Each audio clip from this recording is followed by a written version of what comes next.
नमस्कार, MK exam मंथन में आपका स्वागत है। मैं मनोज कुमार।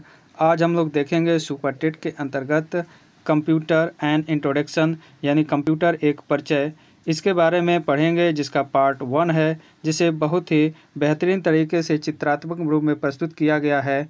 और बता दें कि कंप्यूटर जो है 5 नंबर का सुपर टेट में आता है, तो इसे अच्छे से तैयार करना बहुत ज़रूरी है। तो आइए समझते हैं कंप्यूटर के बारे में और इसका परिचय देखते हैं। कंप्यूटर शब्द जो है लैटिन भाषा का एक शब्द है जो कंप्यूटर से लिया गया है और इसका अर्थ है कैलकुलेशन करना, गणना करना। यानी कि लैटिन भाषा के कंप्यूटर से लिया गया है, जिसका अर्थ है कैलकुलेशन करना या गणना करना। आइए अब समझते हैं कि क्या है कंप्यूटर। कंप्यूटर जो है एक मशीन है जो डाटा को या निर्देशों को यह गणना करता है, उसकी स्टोर करता है यानी संरक्षित करता है। इसके अलावा यह निर्देशों को संसाधित करता है यानी अपने में स्टोर करता है। तो कंप्यूटर को जो है यह काम है डाटा को गणना करना, स्टोर करना और निर्देशों को संग्रहित करना। इसलिए कंप्यूटर को जो है एक मशीन कहा गया है। आइए समझते हैं कि इसके जनक के बारे में। कंप्यूटर के जनक जो हैं चार्ल्स बाबेज को माना जाता है, क्योंकि इन्होंने सबसे पहले एक मशीन बनाई थी, कंप्यूटर की डिज़ाइन की थी, मैकेनिकल कंप्यूटर, और उस मैकेनिकल कंप्यूटर को एनालिटिकल इंजन कहा गया। और यह निर्माण कार्य जो है 1837 में उन्होंने किया गया था। और इसमें जो डाटा था उसको जो है पंच कार्ड के माध्यम से इसमें इंटर किया जाता था, प्रवेश कराए जाता थे। लेकिन आज जो है वर्तमान में विभिन्न ऐसे उपकरण आ गए हैं जिनके माध्यम से कंप्यूटर में डाटा को जो है इंटर कराया जाता है और कंप्यूटर प्रोसेस करके जो है उसे वीडियो पे जो है दिखा देता है। तो इस तरीके से इन्होंने इसकी खोज की कंप्यूटर की। अब आइए जानते हैं कि इसका निर्माण जो है कैसे हुआ है। कंप्यूटर का निर्माण जो है हार्डवेयर और सॉफ्टवेयर दो से हुआ है। हार्डवेयर का आशय यहाँ पे है जो इसे हम छू सकते हैं, देख सकते हैं, उसे हम हार्डवेयर कहते हैं। जबकि सॉफ्टवेयर, उसमें डाले जाने वाले एप्लीकेशन जो होते हैं वह सॉफ्टवेयर कहलाते हैं। उनके बिना कंप्यूटर जो है मृत के समान होता है, कोई जान नहीं होती है, न ही वो ऑपरेट कर सकता है। इसलिए जो सॉफ्टवेयर होते हैं उन्हें केवल महसूस कर सकते हैं, जबकि हार्डवेयर को छू सकते हैं, देख सकते हैं। अब आइए जानते हैं कि कंप्यूटर का क्या कार्य है।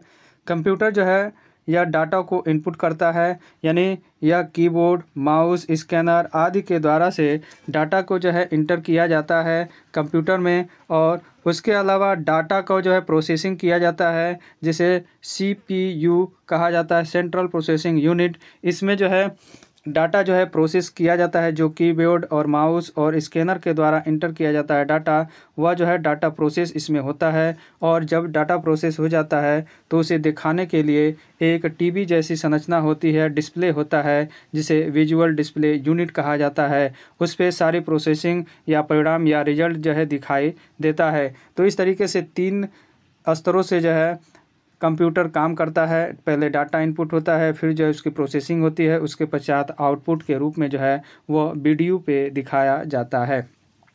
तो उम्मीद है ये समझ में आया होगा। आइए अब जान लेते हैं कंप्यूटर की फुल फॉर्म। कंप्यूटर में जो शब्द हैं उनके एक एक शब्दों का जो है जो अक्षर है उनका एक एक अक्षरों का मतलब है, जिसमें C का मतलब है कॉमनली, और O का मतलब है ऑपरेटेड, M का मतलब है मशीन, और P का मतलब है पार्टिकुलरली यानी विशेष रूप से, और U का मतलब है यूज्ड फॉर यानी कि प्रयोग करने के लिए, और T का मतलब है टेक्निकल, और E का मतलब है एजुकेशनल, और R का मतलब है रिसर्च। यानी कि इनका जो है विशेष तरीके से ये काम करता है, यानी सामान्य तरह से यह ऑपरेट किया जाता है एक मशीन के रूप में, और यह विशेष रूप से प्रयोग किया जाता है टेक्निकल और एजुकेशन और रिसर्च के लिए। तो इस तरीके से इसका जो है यह इंट्रोडक्शन हुआ, समझ में आया होगा आप सभी लोगों को। आइए अब जानते हैं हिस्ट्री ऑफ कंप्यूटर। कंप्यूटर की हिस्ट्री क्या है इसके बारे में जान लेते हैं। इसके जो है कई संस्करण सामने आए हैं, कई पीढ़ियों सामने आई हैं, जिसमें पहली इसकी पीढ़ी है, देखते हैं।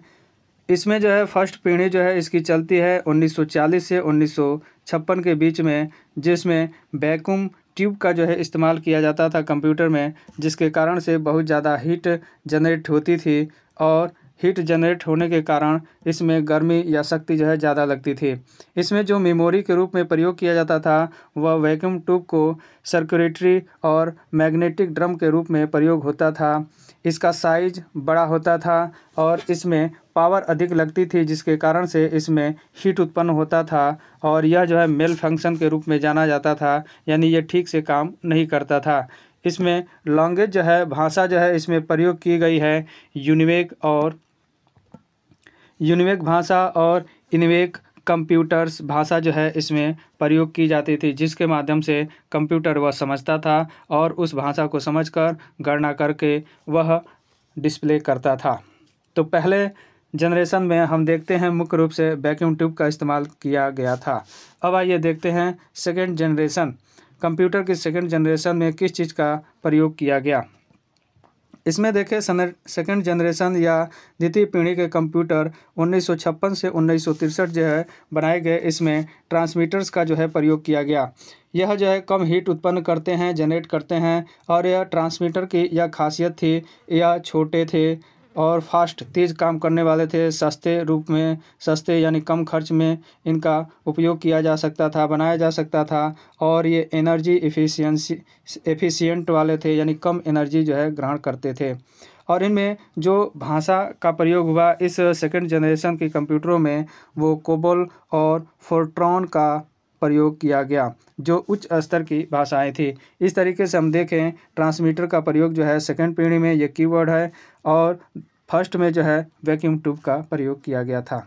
अब आइए देखते हैं थर्ड जनरेशन, तृतीय पीढ़ी के कंप्यूटर जो है इसमें देखें तो इसका काल जो है 1964 से 1971 में जो कंप्यूटर बने उन्हें तृतीय पीढ़ी या थर्ड जनरेशन के कंप्यूटर कहते हैं। इनमें जो है इंटीग्रेटेड सर्किट या आईसी का जो है इस्तेमाल किया गया। इंटीग्रेटेड सर्किट या आईसी, इसमें जो है यह आईसी छोटे होते थे और इनका छोटा करके जो है सिलिकॉन चिप के अंदर जो है लगा दिया जाता था, जिसे हम सेमीकंडक्टर के नाम से जानते हैं, सेमीकंडक्टर। और यह जो है प्रोसेसिंग की क्षमता जो है इस तरह के करने से इनकी तेज़ हो गई, ज़्यादा तेज़ी से जो है ये काम करने लगे। इन आईसी का प्रयोग करने से इनको जो मोनेटाइज किया गया, इसमें सबसे पहले मॉनिटर का प्रयोग किया गया इस थर्ड पीढ़ी के कंप्यूटर में। इसके अलावा कीबोर्ड का प्रयोग किया गया और ऑपरेटिंग सिस्टम का जो है प्रयोग किया गया और सबसे पहले जो है इसकी मार्केटिंग की गई थर्ड पीढ़ी के कंप्यूटर की। तो इस तरीके से धीरे धीरे जो है एफिशिएंसी बढ़ती गई कंप्यूटर में। अब आइए देखते हैं फोर्थ पीढ़ी के कंप्यूटर।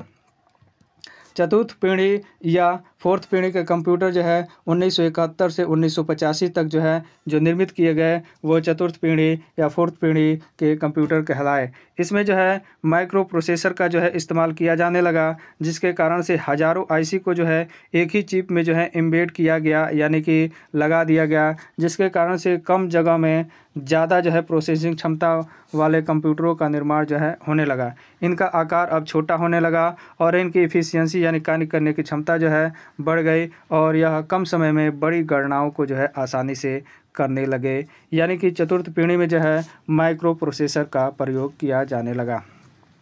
अब आइए देखते हैं फिफ्थ पीढ़ी के कंप्यूटर के बारे में। फिफ्थ पीढ़ी के जो कंप्यूटर थे उनमें सब जो इसका काल है 1985 से प्रेजेंट तक, यानी वर्तमान समय तक जो कंप्यूटर बनाए जा रहे हैं वो फिफ्थ पीढ़ी या पाँचवीं पीढ़ी के कंप्यूटर कहलाते हैं। इनमें जो है आर्टिफिशियल इंटेलिजेंस यानी कि कृत्रिम बुद्धि का जो है इस्तेमाल किया जा रहा है, जिसके कारण से आज के कंप्यूटर जो है पहले की अपेक्षा जो है बहुत फास्ट हो गए हैं। यह जो है स्वयं डिसीजन ले सकते हैं समय के अनुसार और ये ऑटोमेटेड हो गए हैं, यानी अपने अनुसार कार्य करते हैं। इन्हें निर्देश या डायरेक्शन एक बार दे दिया जाता है और यह जो है हमेशा काम करते रहते हैं, जिसके कारण से ऑटोमेटेड कामों में जो है इस समय वृद्धि आई है।